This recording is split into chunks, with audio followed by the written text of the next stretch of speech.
واستنى بسنته إلى يوم الدين. باي حكا ينقوى السلام عليكم ورحمة الله.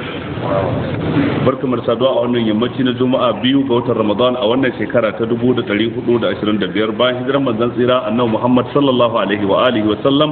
daga makka zuwa madina wanda kuma shine yammaci na 15 ga watan goma shekara ta 2004 miladiya. Jiya idan ba a manta ba mun tsaya ne a ƙarshen aya ta 139 mun shiga ta 40 to amma kuma lokaci ya kure ba mu fara bayani a cikin ta ba da haka kai tsaye za mu fara daga aya ta 40 cikin wannan sura mai albarka suratul nisa. mai Allah ce a'udhu billahi minash shaitanir rajim. بسم الله الرحمن الرحيم وقد نزل عليكم في الكتاب أن إذا سمعتم آيات الله يكفر بها ويستهزأ بها فلا تقعدوا معهم حتى يخوضوا في حديث غيره إنكم إذا مثلهم إن الله جامع المنافقين والكافرين في جهنم جميعا. وبنجد وقد نزل عليكم في الكتاب حقيقة أرجع أن سوكر مكو أتكل للتافي شين القرآن بجرمه أن إذا سمعتم آيات الله سوى إذا كنجي آيوين الله yukfaru biha ana kafirce musu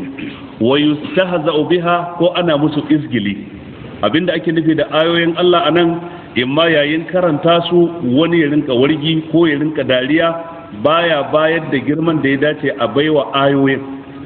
imma kuma lokacin da ake fassarawa ko ake fashin bakin su ko kuma ake aiwatar da su a aikace, duk wannan na daukan ayoyin Allah. Yayin da mutum ya tashi yana sallah yanayin ruku'insa da tsayuwarsa da sujada da karatun alkur'ani da yake yi bisa ga tsari fassara ne na ayoyin Allah. To idan mutum yayi izgili ko yayi dariya ga irin wannan sallar kamar yayi dariya ne ga aya cikin ayoyin Allah don fassaran ta yake bayarwa.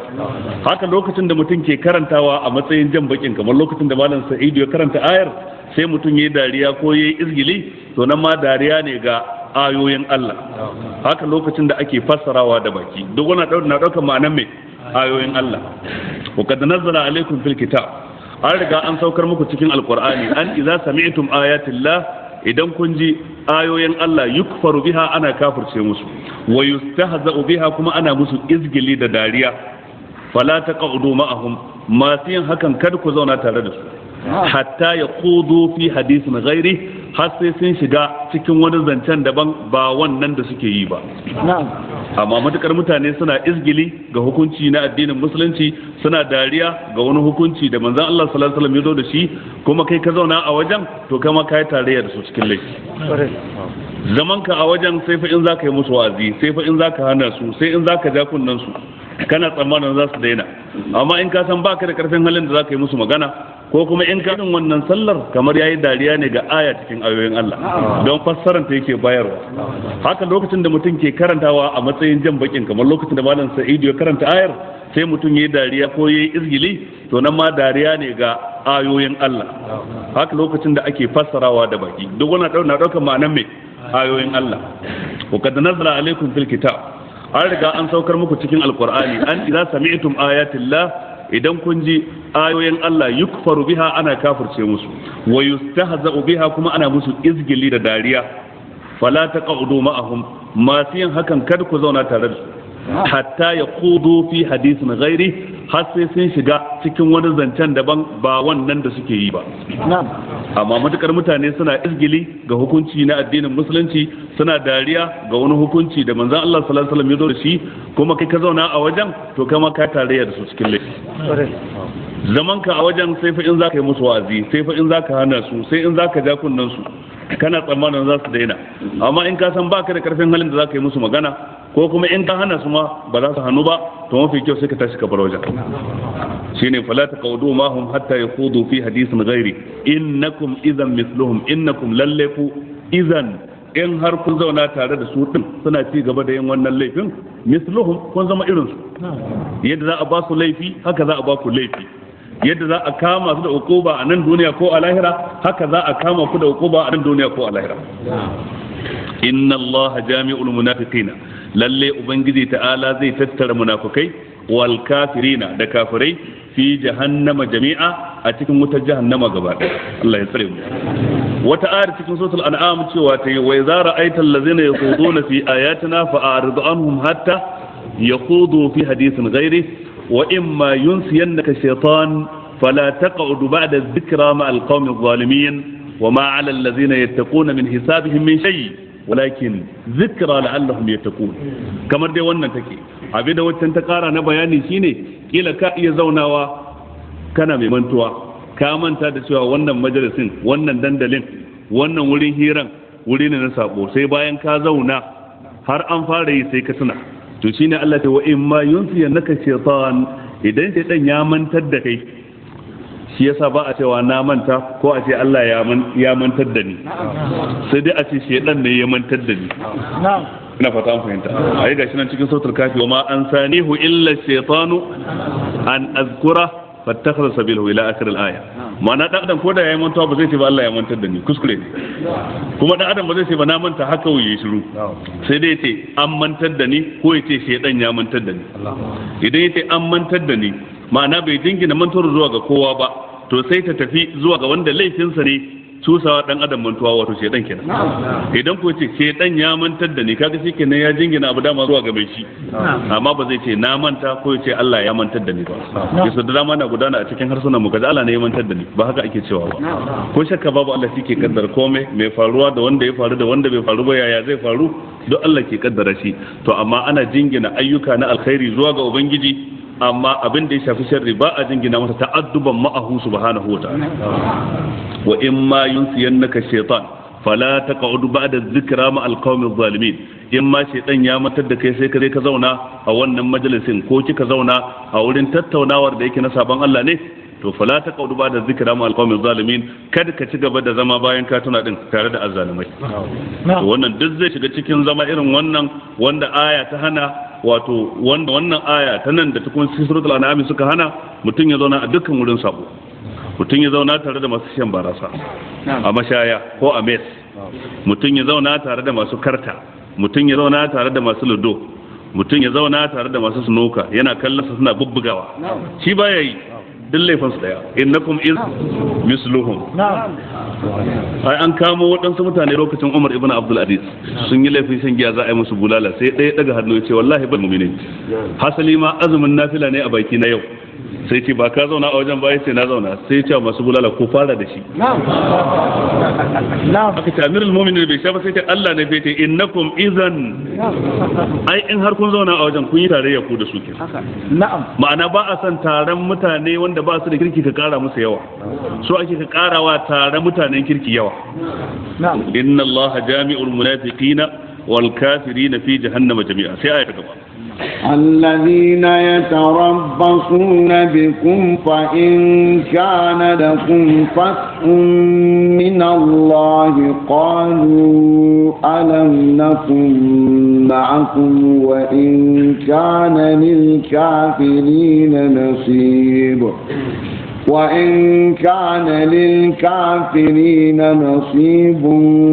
قالوا ألم نستحوذ عليكم ونمنعكم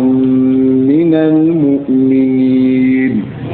والله يحكم بينكم يوم القيامة ولن يجعل الله للكافرين على المؤمنين سبيلا وتتبع cikin sufofin munafikai allazina yatarabbasuna bikum sune waɗanda suke jiran musiba ta sauka akan ku at-tarabbus huwa an tantazira nuzul al-musibati ala ghayrik wato ka rinka zama kana tab ina ma kaza ya samu wani ina ma abu kaza ya samu gawa ne to wannan shine siffar munafikai fatan su ga rashin nasara ya sauka akan ku fatan su ga wani abu na cutarwa ya sauka akan ku kuma ne shine ma'anar allazina yatarabbasuna bikum fa in kana lakum fathun min Allah idan budi ya zo muku daga wajen ubangiji kuka ci nasara akan abokanan adawar ku to nan kuma sai kaga sun taho fa qalu sai kaga sun ce alam nakum ma'akum shin ba ma tare da ku ai yadda kuka kalmar shahada mu ma mun yi yadda kuke waɗansu ayyuka na zahiri na islama mu ma mukan jure mu yi waɗansu ayyukan na zahiri na islama dama munafikai ba su kafirce bane gaba ɗaya ba sukan yi waɗansu ababan dan ganin ido ba dan Allah ba alam nakum ma'akum shin ba ma tare da ku amma wa in kana lil kafirina nasibun idan ko kafirai ne suka ci nasara akan ku suka samu rabo akan ku qalu sai munafikai su ce alam nastahwiz alaikum wa namna'akum min almu'minin wato sai je wajen kafiran su ce alam nastahwiz alaikum shin ba mu taimaka muku ba da shawara da bayar da asiran mu ne ta yadda za ku ci galaba akan su wa namna'akum min almu'minin shin ba mu ba ku tsaro da kariya ba game da mummunan in mun je an tattauna muka ji sun faɗo na abu mai maza mu zo mu faɗa muku yadda za ku toshe can ku rufe can ku garkame can dan kar a kawo muku hari wato kaga sarba kafa kenan shi yasa manzo Allah ya siffanta munafikai a cikin hadisin sahih muslim cewa kashatil a'irati ta'aru ila haula'i marra wa ila haula'i marratan ukhra wato kamar akuya ce wacce take me baina ghanamaini tsakanin wato garken awaki guda biyu nan ga wani garken nan ga wani garken guda biyu waɗannan sun taho ita kuma ta bata tana tsakiya idan ta ji waɗannan sun yi kuka sai ta yi musu kuka da ya tsammanin su ne yan garkenta haka yan an jima waɗannan suka yi kuka sai ta wayo ta an samu su to haka munafiki ga tsakiya in aka yi kururuwa ta imani shi ma sai zo ce amanna mun yi imani amma idan ya ga kafirai kuma suka ci nasara kuma sai je ce kuma su ma ai yana tare da su to haka munafiki wato sharru khalqillahi kenan ala wajhil ard wannan ba karamin mummunan sifa bace ba mutum ya samu kansa a cikin hali na munafunci mu lura da ayar ta isara zuwa ga wani abu guda biyu abinda ya shafi mummune sai aka sa masa suna fathu na'am abinda yake a janibin kafirai sai aka ce masa nasib an gane ku fa in kana lakum fathun min Allah qalu alam nakum ma'akum amma wa in kana lil kafirina nasibun qalu alam nastahwiz alaikum saboda al fathu ya kunshi nasara ya kunshi kwanciyar hankali kuma baya zuwa daga wajen kowa sai daga wajen Allah ta'ala shi kadai faftaha bainana wa bain qaumina bil haqqi wa anta khairul fatihin amma lafazin an-nasibu wani abu ne dan kankani bai taka kara ballan sana kariya amfanin sa baya dorewa amma al-fathu shine amfanin sa ke dorewa dan haka su mummunai abinda suke samu akan kafirai sunansa al-fathu domin daga ubangiji yake amma su kafirai abinda suke samu wato akan mummunai sunansa an-nasibu wani dan kaso na duniya wanda baya da amfani mai yawa kuma sannan baya dorewa kuma sannan a hakan idan an bincika sai a gama munin ne ke da nasara domin meye nasaran wanda ba musulmi ba ya kashe musulmi to idan ya kashe ka kai shahada idan kuma kai kashe shi kuma kai ci nasara ka samu fatuhu in ya kashe ka kuma kai kai shahada ma'ana kai baka da hasara shi kuma idan ka kashe shi kenan ka kashe mushi sannan in shi ne kuma ya kashe ka sannan ya tunkuɗa ka gidan aljanna kenan ya raka ka tafi shi kuma ya tsaya a gidan duniya wadda take farau ce kuma karau ce to kaga kaje ka ci galaba a kansa shi yasa Allah ce wal hal tarabbasuna bina illa ihdal husnayn wa nahnu natarabbasu bikum an yusibakum Allahu bi'adabin min indihi aw bi aydina fatarabbasu inna ma'akum mutarabbisun qul anfiqu taw'an aw karhan lan yutaqabbala minkum innakum kuntum qauman fasiqin cikin abin nan cikin suratul tauba ko cikin suratul tauba wani bawan Allah ne ya bugo min waya ina Kano yace ina sauraron tafsirinka abinda yake wahalar da ni shine abu ɗaya sai kai ta jawo ayoyi baka faɗin surar da suke da kuma aya ta nawace to kaga ya dora min wahala sai duk ayar da zan ja sai na ce sura ta kaza aya ta kaza nace gaskiya ba zan iya ba saboda ba zan iya kididdigar ayoyin da zan iya ja ba a wajen tafsiri gurgudan yadda yazo ne gurgudan yadda dangantakar zance ta kama sai dai mu raba kar ka samu bukatar ka gaba daya ni ma kuma kar in ma ruwa gaba daya kawai zan rika kokari idan ban manta ba in na tuna na jawo aya in ce cikin sura ta kaza amma ba zan baka lambar ta ba shi yasa da naga wannan sai ce cikin suratul tauba kaga an dan samu shi kenan cikin suratul tauba ubangiji ta'ala yace allazina yatarabbasuna bikum fa in kana lakum fathun min Allah qalu alam nakum ma'akum wa in kana lil kafirin nasibun qalu alam nastahwiz alaykum al istihwaz al ghalaba istahwaza alayhim ash-shaytanu fa ansahum dhikra Allah ma'ana istahwaza alayhim yani ghalaba alayhim wa haymana alaihim wa salabahum iradatahum shaytan ya ci galaba akan su alam nastahwiz alaikum wa namna'akum minal mu'minin sai Allah ce fallahu yahkumu bainakum yawmal qiyamah lalle Allah zai hukunci a tsakankanin ku ranar tashin kiyama ya tantance mummunai da siffofinsu na dacewa da samun yardan ubangiji, sannan kuma a tantance munafikai da siffofinsu da ke nuna tabewa a kansu. walan yaj'al Allahu lil kafirina 'alal mu'minina sabila, da dai ubangiji ta'ala ba zai baiwa kafirai wani tafarki akan mummunai ba. Lafazin as-sabil a nan gurin yana nufin galaba. Waɗansu malamai suka fassara as-sabil a nan gurin shine as-sulta wato iko. Ubangiji ta'ala ba zai taɓa baiwa kafirai iko akan mummunai ba. To kila idan wani karanta wannan gaba a cikin wannan aya sai to ai a zahiri yau idan muke ganin a duniya ko ba haka bane ba. An samu waɗansu bangarori na duniya wanda kafirai sun ci galaba akan mummunai. An gani a Palestine, an gani a Iraki, an gani a waɗansu wurare, ana ganin akwai wani bangarori na galaba da kafirai suka samu a yankin Kashmir da damu na Pakistan, shi na India, ana ganin haka shi. To ansar da zaka bar a nan gurin shi ne manzon Allah yayi bayani cikin hadisin Bukhari, ya roki Allah madaukakin sarki kada ya dora waɗanda ba musulmi ba akan musulmi, ya ba su nasara ta gaba ɗaya akan kowa da kowa. Allah kuma ya ansa ba zai wannan ba. Cin galaba akan mummunai a wani bangare na duniya baya nuna cin galaba akan su a dukkan duniya. Abinda ayar take nunawa a dukkan duniya ba zai yi ba. Amma a wani loko, a wani ƙauye, a wata unguwa, a wata ƙasa, a wani sako, a iya samun mummune su samu kansu cikin rauni, kafirai su lallasa su ba su wahala, su karkashe waɗansu daga cikin su dan wata hikima ta Allah madaukakin sarki, amma dan ya tsarkake imanin su, kamar da yake waliyam talallahu ma fi sudurikum waliyam sama fi qulubikum. Ma'ana ubangiji ta Allah dan ya tsarkake abin da ke cikin zukatanku, yayi tamhis na qulubin. Imma kuma wato ainihin saboda mummunan sun yi wani aiki na sako da rashin yin aiki da addinin Allah wanda ya gadar musu da rauni, irin wanda ya faru a yakin Uhud lokacin da Allah ya ce awalam ma asabatkum musibatun qad asabtum mislaiha qultum anna hadha sallati qul huwa min indi anfusikum inna Allaha ala kulli shay'in qadir. Galabar da aka ce akan ku ne kuka jawo, ku ne annabi ya tsayar da ku annabi ya ce kar ku bar nan, kuka bar wajen, da haka sai rashin nasara ya zo. Da kun tsaya a wajen da ba ci galaba akan ku. A ce sabo na jawo wa mummunai wahala, wato idan sun hadu da waɗanda ba mummunai ba su wahalar da su sakamakon sabo da mummunai ke yi. Rinjayen ayyuka na barna, rinjayen ayyuka na masha'a, rinjayen ayyuka na ta'addanci, rashin gaskiya, sace-sace, kashe-kashe, kin juna da ke tsakanin mummunai da hasada da kyashi duk yana jawo kafirai su ci galaba akan mu. Matukar akwai kyashi da hasada mai tsanani a tsakanin mu juna, malami da malami, sarki da sarki, attajiri da attajiri, to kaga babu inda zamu kai labari. Dan kasuwa da dan kasuwa, dan siyasa da dan siyasa, ga shagon wannan amma ba a ga maciji, sai dai ayi dariya irin dariyar zaki. Kasan dariyar zaki ba dariyar Allah da annabi ce ba. Isa suka ce idza ra'aita nuyuban laysa barizatan fala tazunnanna anna laysa mubtasim. In kaga hakorin zaki a waje kada ka taba tsammanin murmushi yake yi. In kana da wurin buya ka gudu. To haka mutanen mu suke yanzu. Haya irin dariya dai haka ta siyasar duniya, yadda za a haɗu kowa ya kowa dariya, a shashayi tare, a yi kaza a ci biskit kowa baje, amma kuma kowa a zuci yana kula da uwansa. To wannan yana daga cikin abin da ke jawo al'ummar musulmi tasgaro. In akwai wannan dole akwai wahala, inda duk ake yin wannan. Shi yasa a yanzu musuluncin ai yana da galaba a wadansu wurare, yana da rauni a wadansu wurare. Wato ka iya cewa mataki guda hudu ne. Wani matakin musuluncin na da karfi, wani wurin tsakatsakiya, wani wurin da rauni, wani wurin kuma babu gaba daya. Ga musulman amma su da zero, duk matsayin su daya.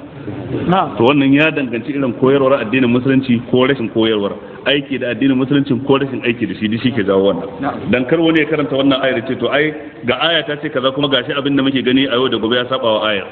Allah ya ce walan yaj'al Allahu lil kafirina 'alal mu'minina sabila. Mummune gaba ɗaya na duniya a ce an ɗora kafirai akan su, Allah ya ce ba zai wannan ba, sai dai wani wurin, wata ƙasar, wani garin. Ina fatan kun fahimta. Kuma da wannan gabar dai ake kafa hujja wajen cewa ba shi halatta mace musulmi a ce wani namiji ba musulmi bai aure ta. Mace musulma wani namiji ba musulmi bai aure ta, wannan bai halatta ba. Hujja walan yaj'al Allahu lil kafirina 'alal mu'minina sabila. Dan saboda idan aka hadu ga mace ga namiji, dole akwai shugaba, akwai wanda ake shugabanta. Waye shugaba? Miji ne shugaba. Dan haka Allah ya ce ar-rijalu qawwamuna 'alan nisa. To sai zanto ita mummuna, shi ba mummuni ba, kuma a ce shi ne shugaba akan ta, kaga ya ci karo da zahirin wannan ayar wajen walan yaj'al Allahu lil kafirina 'alal mu'minina sabila. Amma namiji musulmi ya halatta ya aure wadda ba musulma ba in ta zanto ko ba yahudiya ko kirista, ya halatta saboda shine shugaba a kanta. ina fata an fahimta wannan kuma saboda aya da ke cikin suratul ma'ida wadda zamu zo mai sharhin ta nan gaba wa ta'amul ladina utul kitaba hillul lakum wa ta'amukum hillul lahum wal muhsanatu minal mu'minati wal muhsanatu minal ladina utul kitaba min qablikum qila nan da yini biyu ko yini uku masu zuwa insha Allah ya kai sai Allah ya ce mai aya ta gaba إن المنافقين يخادعون الله وهو خادعهم وإذا قاموا إلى الصلاة قاموا كسالى وإذا قاموا إلى الصلاة قاموا كسالى يراءون الناس ولا يذكرون الله إلا قليلا مذبذبين بين ذلك لا إله هؤلاء ولا إله هؤلاء ومن يضلل الله فلن تجد له سبيلا يا أيها الذين آمنوا لا تتخذوا الكافرين أولياء من دون المؤمنين أتريدون أن تجعلوا لله عليكم سلطانا مبينا وبنجد إن المنافقين يخادعون الله سو منافقين sukan yi yunkurin yaudarar ubangiji ta'ala wa huwa khadi'uhum Allah kuma yana mayar musu da martani ne ya yaudare su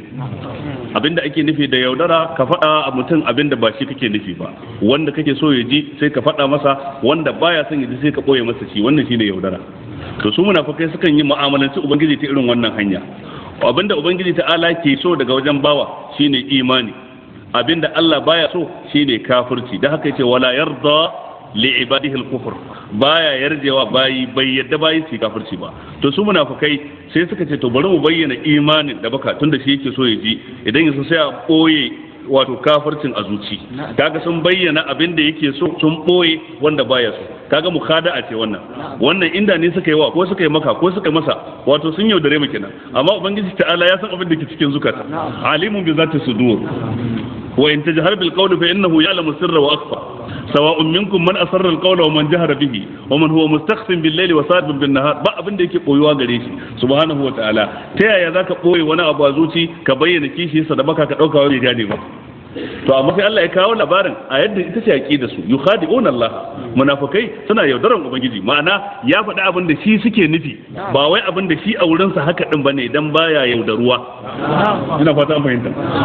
wa huwa khadi'uhum ubangiji ta'ala kuwa shine yake yaudarar su abin nufi shine yake boye musu abin da ba shi suke so ba abin da ba sa so shi da azaba shine wuta to sai ya ɓoye musu ita dan sai an je lahira kenan a nan gidan duniya da suka furta kalmar shahada sai ya hana annabi a yake su ya hana annabi a karkace su ya hana annabi cewa a ji a kwace dukiyar su sai suke ganin ababen da ake musu na musulmai iri ɗaya ne to idan an tashi a can ma sakamakon da ya zama mai iri ɗaya to kaga huwa khadi'uhum kenan su yaudarar su ta farko zalunci ne amma abinda aka jingina ma Allah na cewa yana yaudarar su shi ko menene adalci ne dan mayar da martani ne wai bahaushe yace za mu cuta ga mucuci ibada wannan kasin magana ne kawai ma'ana dai mayar da martani ne idan ina fata an fahimta duk wanda ya zo samu wani ya mare shi shi ya zalunci shi kuma idan ya rama daidai yadda aka mare shi bai yi adalci da Allah ce wa jaza'u sayyi'atun misluha ma'ana dan mutum yayi wannan ba za a ce na farko shine azzalimi amma na biyu bai zalunci ba dan haka dai a nan gurin ubangiji subhanahu wata'ala na ba mu labarin irin yadda suke mu'amalantarsa mu'amala ta mai yaudara shi kuma ubangiji ta'ala yana mayar musu da martani sakamakon irin aikin su li'annal jaza'a min jinsil amal wato sakamako ana yin shi gurgurdan irin aikin da mutum yi wa idza qamu ila salati sannan kuma in sun tashi zuwa ga sallah so munafikai qamu kusala za su tashi suna kasalallu ba su da karsashi a kasalance suke tashi wajen yin sallah yura'una nasa suna nuna mutane ne kawai dan a gane sun yi sallah amma ba su da kyakkyawan niyya tsakaninsu da ubangiji wala yazkuruna Allah illa qalila ba sa ambatan Allah sai kaɗan ma'ana sallar suna yin ta a hanzarce a gaggauce a gurguje sannan lokacin da suka kabarta har su ce assalamu alaikum zuciyarsu ba ta labarta musu tsayuwarsu a gaban Allah ha kawai suna tunanin wata duniya su ne daban ba ma sa tuna Allah sai dan kaɗan wato ambatan da ba zai musu amfani ba kenan na'am kina fata mun fahimta ma'ana dai duk wannan yana nuna mana sifofin munafikai akwai malaman da suka fassara yukhadi'un Allah wato munafikai suna yaudaran Allah abinda ake nufi suna yaudaran mummunai domin yaudaran mummunai a matsayin su na bayin Allah ita ce sai Allah ya nuna kamar yaudarar sa ce domin yaudarar bayan sai da ya aminta da su na'am ina fata mun fahimta wanda waɗansu malamai suka fassara waɗansu kuma suka fassara kamar yadda na faɗa da farko ubangiji ce muzabzabi ne bai na zalika suna ta kai komo at-tazabzub shine at-taraddud a cikin harshen larabci rashin tsaya wuri daya ka tsaya nan ka tashi ka koma nan ka koma nan ka tashi ka koma nan shine at-tazabzub muzabzabina baina zalika suna kai kawo baina zalika menene baina zalika yani baina mu'minin wa baina kafirina laysu bi mu'minin wa laysu bi kafirin wato su ba mu'minai bane ba su ba kafirai bane ba abin nufi laysu bil mu'minina zahiran wa batinan wala bil kafirina zahiran wa batinan su ba su zama mu'minai ba a zahiri da batini ba su zama kafirai ba a zahiri da batini ma'ana kanu ma al kuffari batinan wa ma al mu'minina zahiran a zahiri suna tare da mu'minai amma a batinin su ba suna tare da kafirai kaga ko ina sun raba kafa ba su bayar da 100% ba shine tazabbuzub din la ilaha ula'i wala ilaha ula fassara ne na muzabbabi na bayan zalika wato su ba sa nan su ba sa can wa man yudlilillah falan tajid lahu sabila wanda duk ubangiji subhanahu wataala ya fitar da shi babu yadda za ka sama masa tafarki na tsira ko tafarki na shirya ubangiji ce ya ayyuhallazina amanu ya waɗanda suka yi imani la tattakhizul kafirina awliya min dunil mu'minin kada ku riki kafirai a matsayin ababen kauna ku kyale mummunai bai halatta ku yi haka ba kaunar ku gaba daya za ku dora ta ne ga mummunai dan Allah ce wal mu'minuna wal mu'minatu ba'dhum awliya'u ba'd mummunai mazan su da matan su sashi masu kaunar sashi ne domin alwilaya awliya'u ba'd wato da imadi mutum daga alwaliyu a cikin harshen larabci yana daukar ma'anan alqurbu yana daukar ma'anan alhubbu wato so da kuma kusanci mumunai sashin su makusanta sashi ne ba manisanta juna bane ba sashin su makaunata sashi ne ba yan adawa ne tsakanin su da juna ba shine ba'dhum awliya'u ba'd ko kuma ce awliya nan daga alwilayatu ne alwilaya kuma sai zanto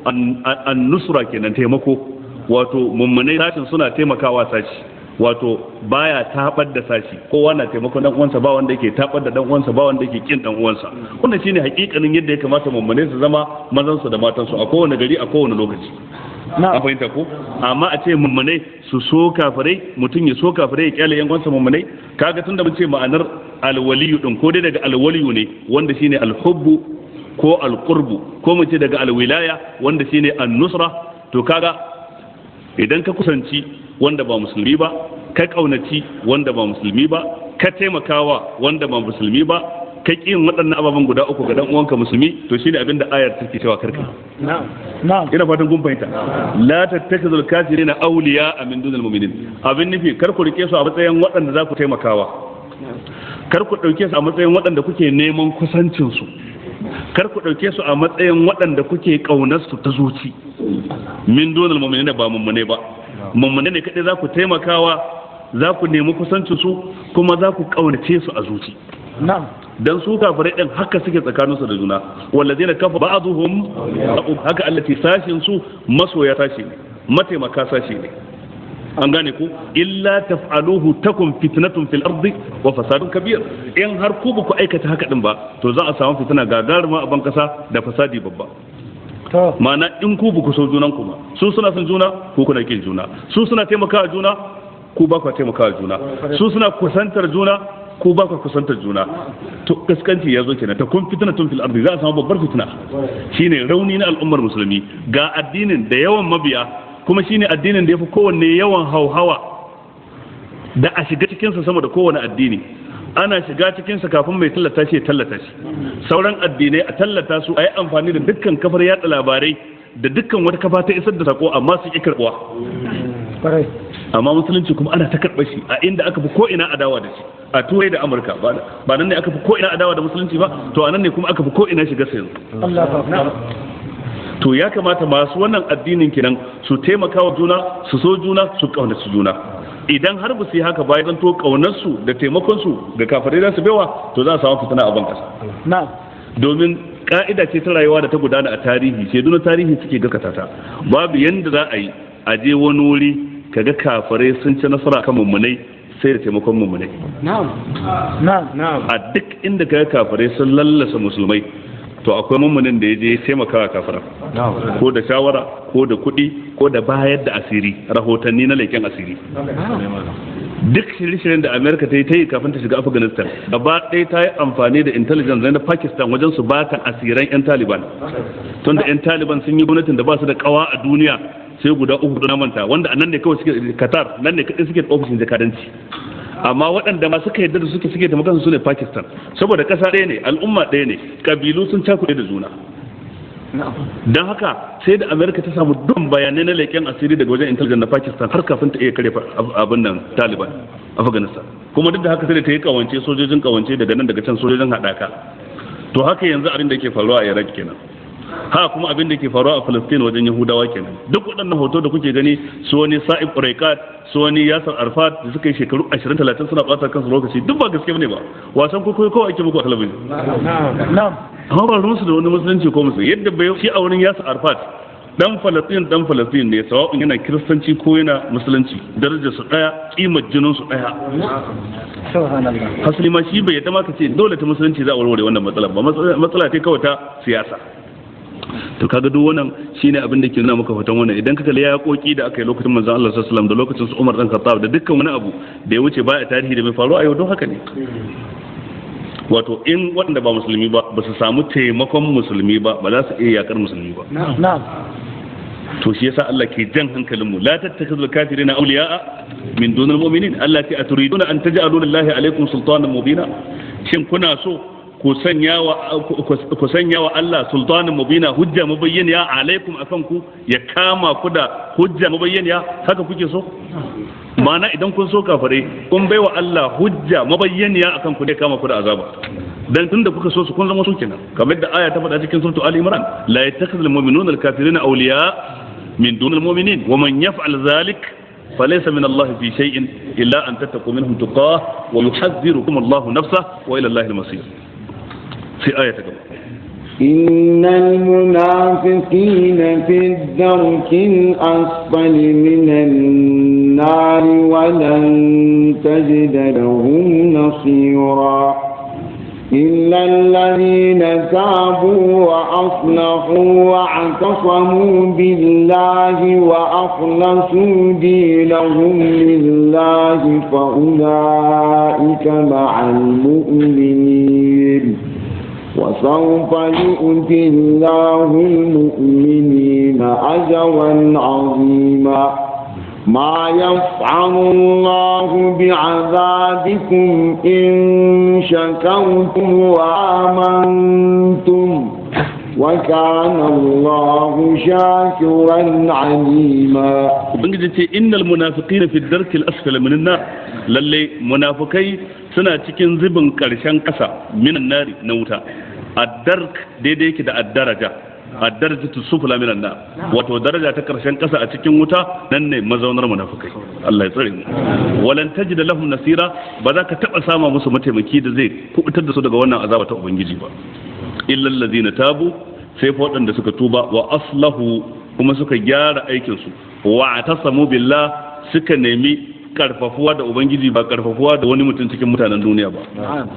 Wa akhlasu dinahum lillah, kuma suka keɓance addinin su ga Allah madaukakin sarki, suka yi ikhlasi gare shi.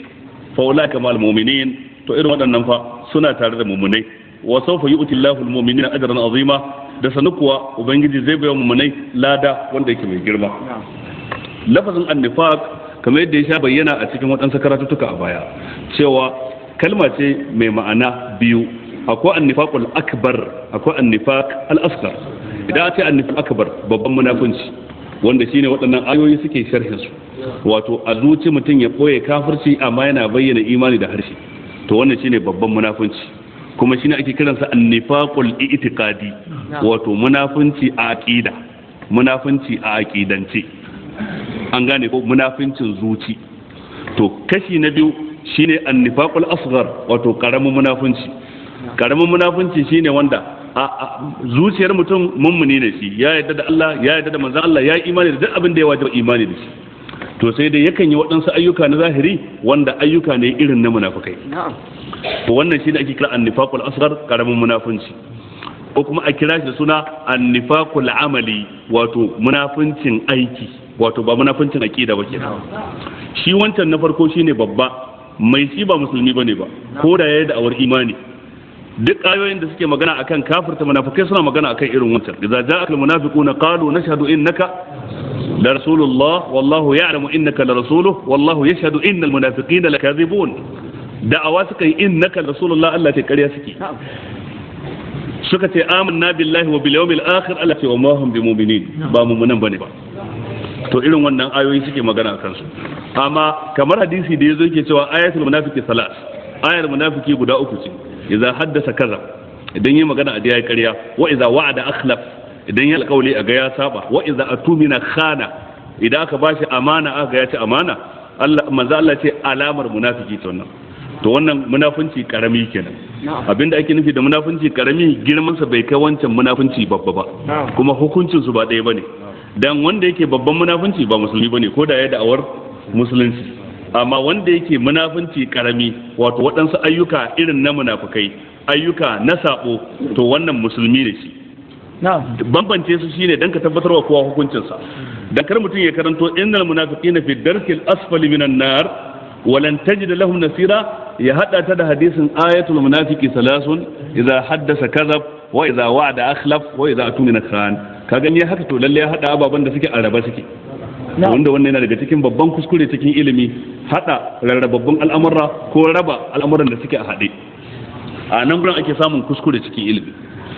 Don haka dai wanda yake yin karamin munafunci, ko shakka babu aikin da yake yi ba abin yabo bane, sannan aikin da yake abin zargi ne a musulunci, sannan aikin da yake daidai yake da kaba'ira, ƙarya daidai take da kaba'ira, manyan laifuka, sannan kuma saba alƙawari daidai yake da kaba'ira, sannan kuma cin amana daidai yake da kaba'ira. Amma mai yin waɗannan al'amura ba za ka ce ya kafarta ya fitar ga musulunci ba, irin yadda ba za ka ce mazinaci ko mai shirka ya fitar ga musulunci ba. Mummuni ne mai sabo, mummuni ne wanda ake masa razani da gidan wuta sakamakon ayyukansa. Idan ya tuba, ubangiji ta Allah sai ya karɓi tubansa. Idan bai tuba ba, yana karkashin mashi'ar ubangiji. In ya ga dama ran tashi kiyama ya gafarta mishi, in ya ga dama kuma ya kafa shi da azaba gurgudan laifinsa, amma ba zai dawo ma. Ina fata an fahimta. Amma wanda yake annifaqul akbar, wannan kan dama shi a cikin wuta ma a karshen kasa, fi darkil asfal minan nar wa lan tajid lahu nasira. To menene ma'anar illal ladina tabu, sai waɗanda suka tuba. Akan yi maganar laifi sai a yi maganar tuba, aka yi maganar shirka aka yi maganar tuba, aka yi maganar kafirci aka yi maganar zina, aka yi maganar kisan kai sai aka yi maganar tuba. Shin tuba daga waɗannan ababen da iri ɗaya ne? Illal ladina tabu, sai waɗanda suka tuba. A nan gurin kenan. A can gurin kuma fa idan salakal ashhurul hurum faqatul mushrikeena haythu wajadtumuhum fakhuduhum wahsuruhum wa qa'udu lahum kull marsad fa in tabu wa aqamus